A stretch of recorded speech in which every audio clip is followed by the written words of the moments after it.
ပဇွန်စီပြန်ဟင်းကိုအခုလိုပင်စိမ့်လေးနဲ့အရသာရှိတဲ့စိမ့်စိမ့်လေးကိုဘလို့ကြော်ရလဲဆိုတာကိုပြပေးမယ်နော်အရန်ကိုအရသာရှိတယ်ဒါကတော့ပဇွန်စိန်ထားတဲ့အနေထားပေါ့နော်ပဇွန်ကတော့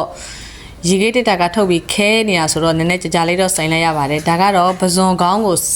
ပဇွန်စီထုတ်ထားတာပါအရန်ကိုစားလို့ကောင်းပါတယ်ဒီပဇွန်စီကထမင်းပူပူလေးနဲ့စားလို့ရှိရင်တခါတလေပဲလုပ်ဖြစ်ပါတယ်အမြဲတမ်းတော့မလုပ်ဖြစ်ဘူးပဇွန်အကောင်အရန်လာတော့အစီများတော့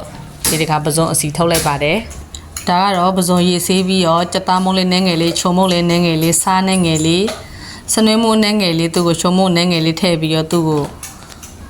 အားလုံးတမပြီးတော့ခဏနှက်ထားပါမယ်ဒါမှကြော်တဲ့ခါရတာရှိတာဒါကတော့ကြက်သွန်စီတက်ထားတာပေါ့နော်ငရုတ်သီးဖြော်ထားတဲ့ဟာလေးကိုထည့်လိုက်ပါမယ်အယောင်လာအောင်လို့ဒါကတော့ခရင်ရည်သီးနှုတ်ဆေးထားတာလေးကိုထည့်လိုက်ပါမယ်ခရင်ရည်သီးကြက်ပြီးတော့ပဇွန်ကိုနေထားတဲ့ဟာလေးကိုဒီမှာတမပြီးတော့မွေလိုက်ပါမယ်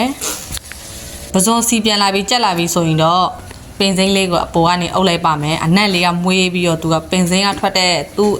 အနံ့ကနေအရသာလည်းအရန်ကိုစိတ်နေတာသူကဒါကတော့စားလို့ရပါပြီခလေးတွေတွေ့ဒါကတော့ပဇွန်